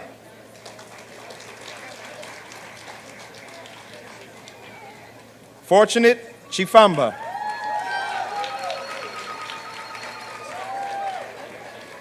Heyyoung Choi. Jody Chow. Shannon Chun.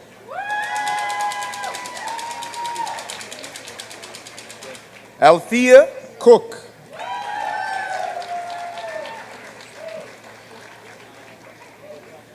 Blake Cooper. Moshumi Das. Arika Dasari. Karine Davila.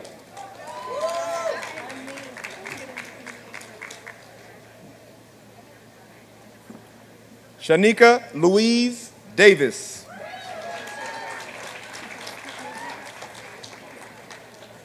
Yuki Davis.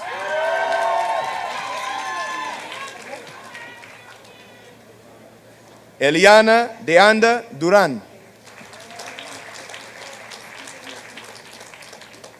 Sofia de Arigunaga.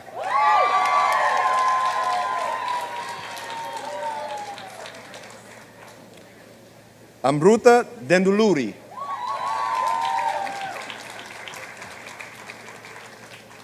Juliana Gracie DiPietro. Olivia Dickey.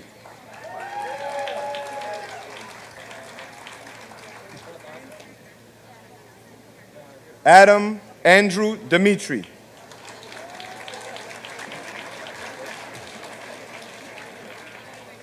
Anna Doe.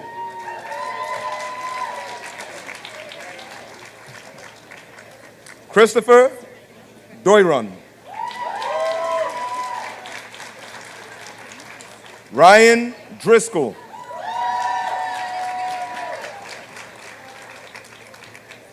Adedoyin Esepe.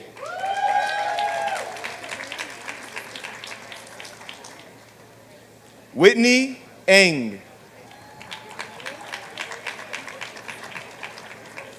Madison Esposito. Anthony Nyameka Eze.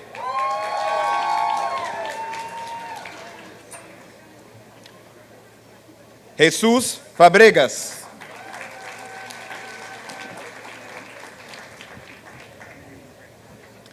Amy Fang.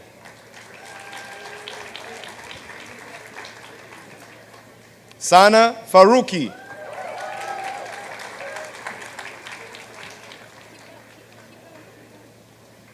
Kate Fay.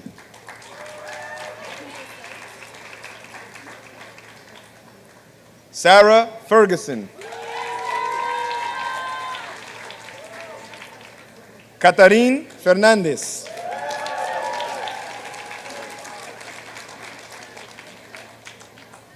Michael William Fort.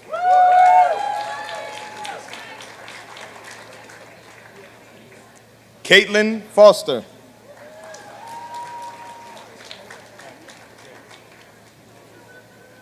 Josie Francois.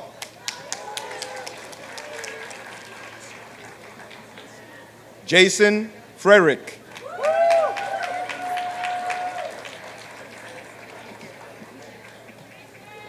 Hisham Gafar.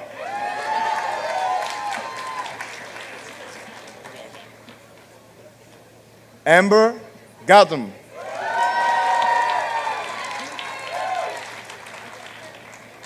Gabe Gaviola.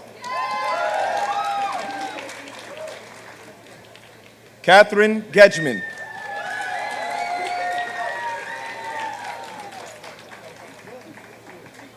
Ellen Getz.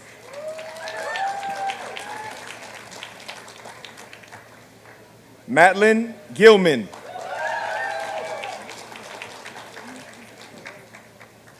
Lauren Gorecki. Miso Gostimir.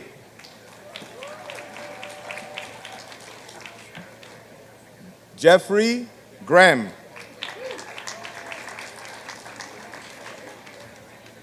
Amanda Gutierrez.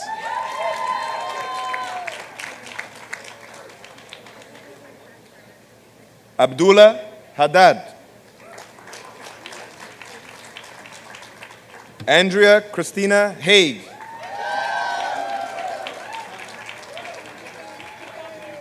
Murzia Haider.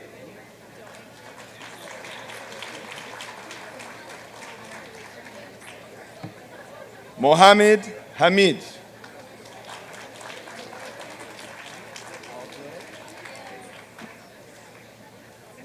Alexandra Harris. James Healy.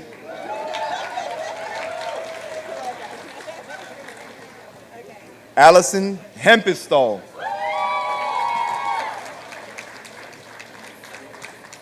Helena Michelle Hengelbrook.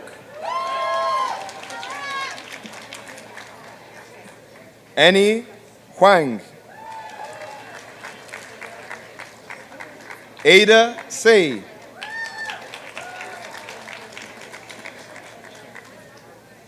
Tina Huang. Matthew Hewsome. Adam Hunter. Gwen Highland. Scott Irvin.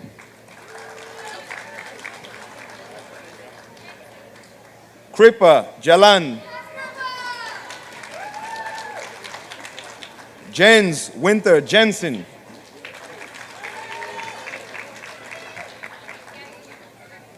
Wendy G. Karen Jiang. Sarah Johns. Grace Jung. Morgan Cagle.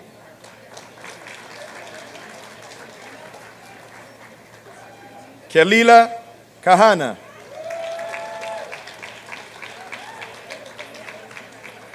Monica Kang. Stephanie Carr. Tina Kartika.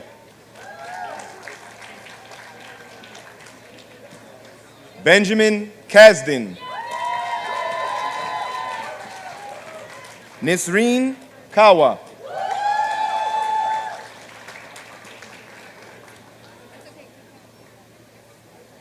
Hamed Kachan. Taha Fatima Khan.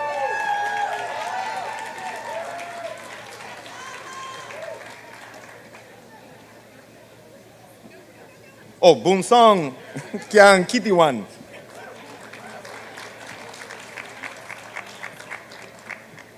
Kazli Killam.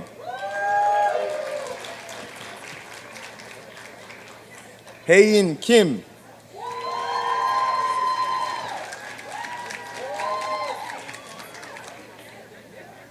Jason Kim. Takahiro Kinoshita.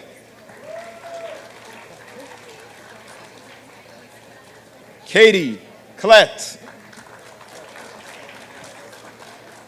William Hagen Woon Lim Ko.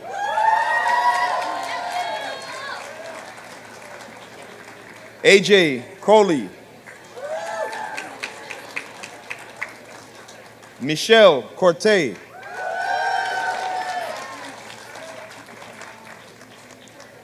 Robert Korzinski. Keiko Kunitoki. Alexander Kutz. Sang Zoon Kwak.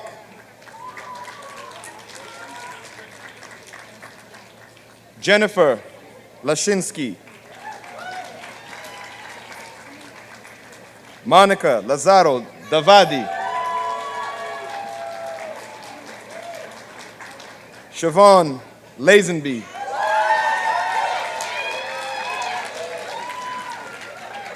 Arthur J. Lee. Ellen Lee. Jennifer Lee.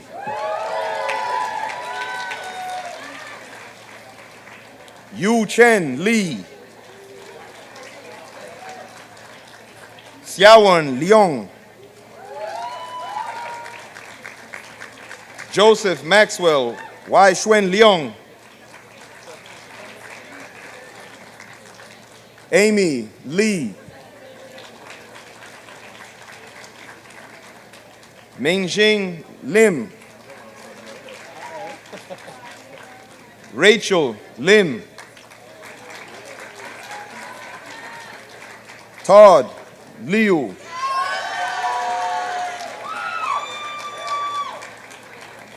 Amalia Yinhua Lo.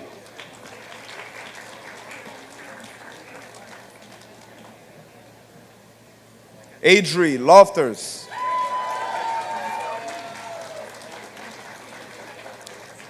Freeman Love. Alice Lee.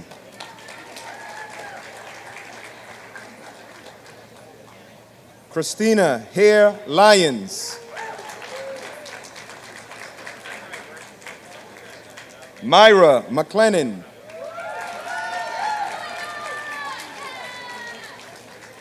Michael Mosman Madsen. Joy Madu Bonwu. Sitara Metani. Kelly Malcolm. Preeti Mani. Deepa Manjanatha. Christina Marata.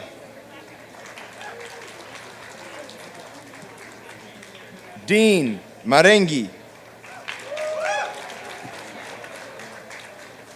Mariko Ando. Audrey Chung Marshall. Austin Marshall. Carlos Martinez.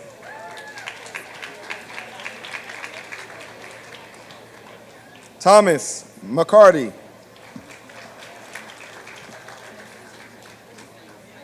James Medeiros. Natalie Mercado Cardenas.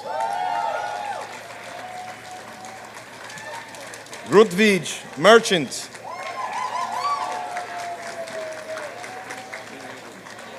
David McHale. William Mitchell.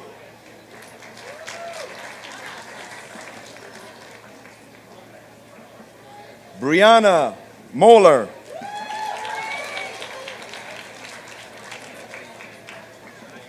Justin Murray Moore. Anthony Allen Morgan. Joshua Moroff. Ruekudzo Muyengwa. Natalie Myron. David Dan Nguyen. Monica Nirmala. Toke Odemayomi. Takahisa Ogawa. Latifat Alcara. Kelechi Okeruke.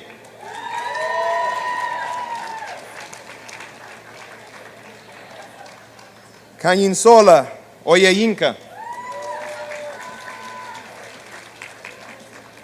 Sarah Page.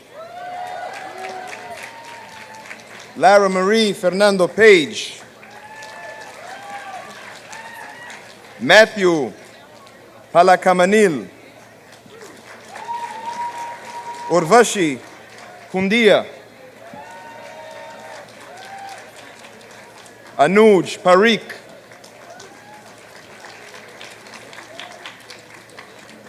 Nahi Park. Jacob Petrini. Violet Payrock.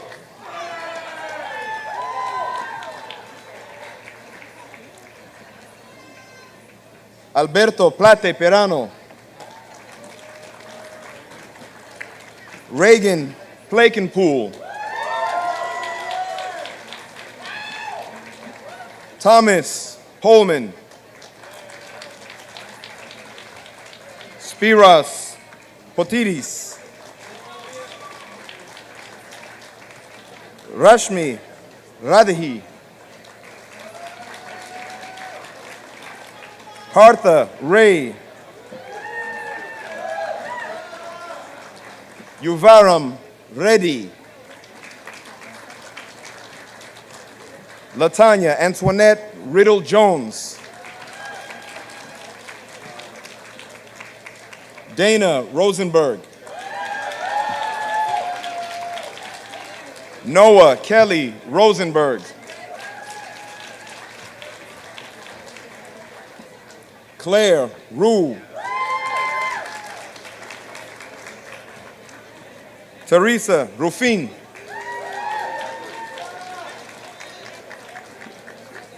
Andres Ruiz. Jordan Scott Sack. Hussein Sagir.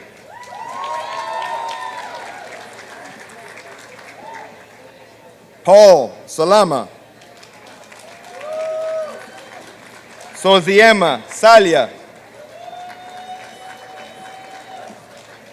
Jeremy Sanchez. Lavi Sandhu.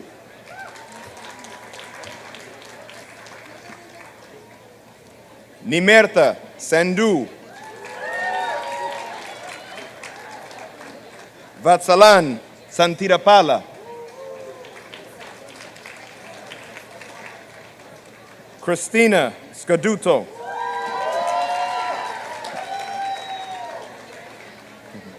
Mary Pat Schlosser. Lamia Shaban.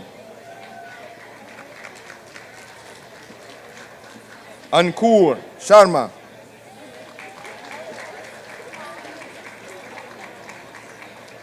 Lily Shea. Elizabeth Sherman.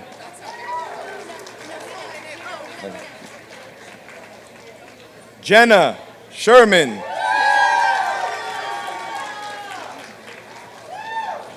Erin Shortell. Santana, silver.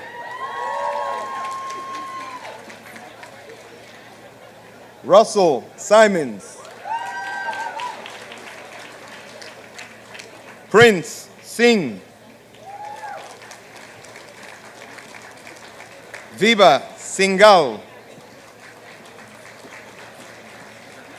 Shanmuga Priya Sivaraja.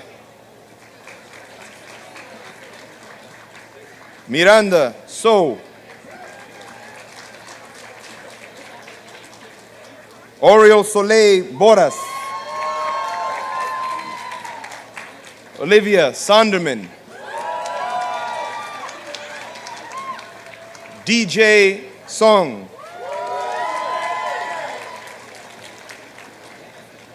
Siobhan Spratt.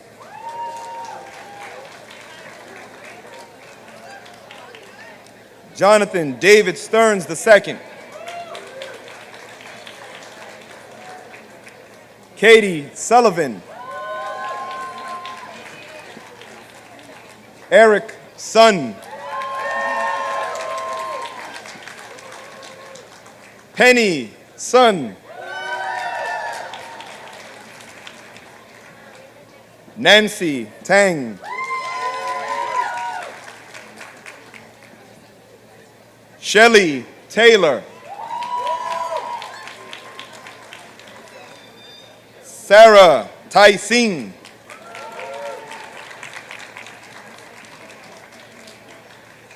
Catherine Appleby Tenney. Benjamin Joseph Tai. Maria Clarissa Tio.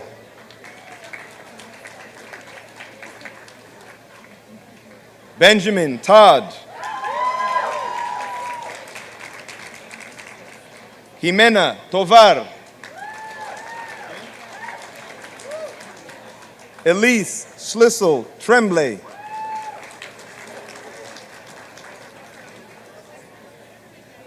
Aaron Troy.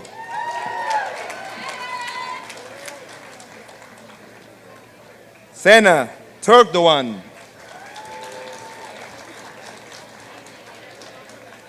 Leslie Turner.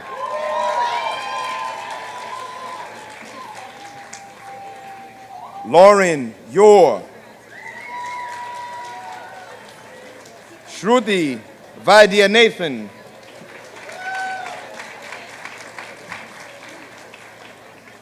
Andrea Vargas Guerra. Aisha Pridarshini Venkateshwaran. Venkateshwaran. Man. Yingna Wang.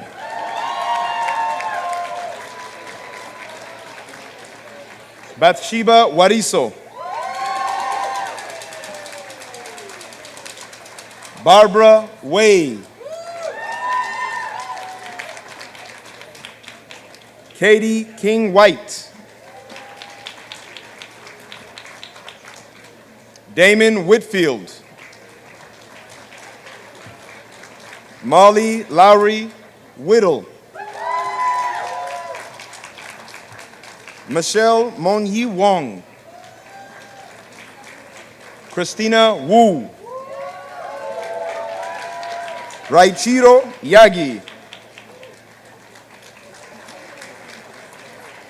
Mao Yanagisawa.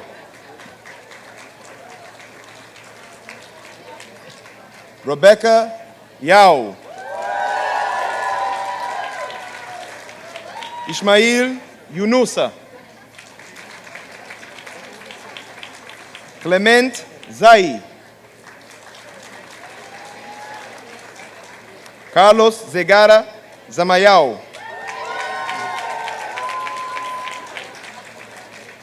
Tina Zhang. Gerald Zhao.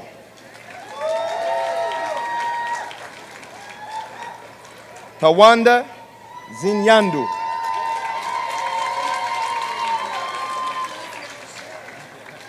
Koichiro Shiba.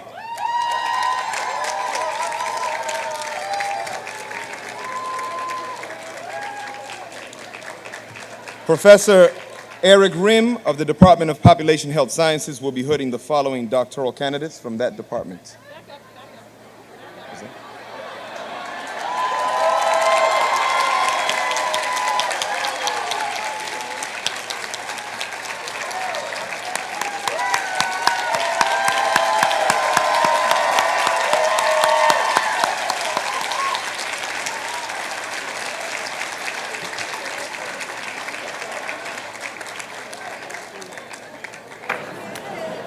All right, congratulations, graduates.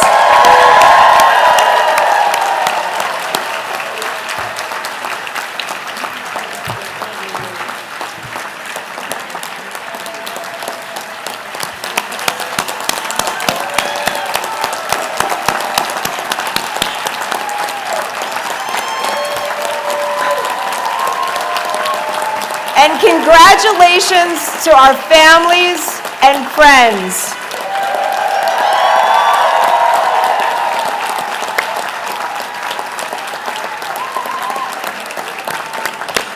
I'm so proud of these two accomplished classes and the entire Chan School community.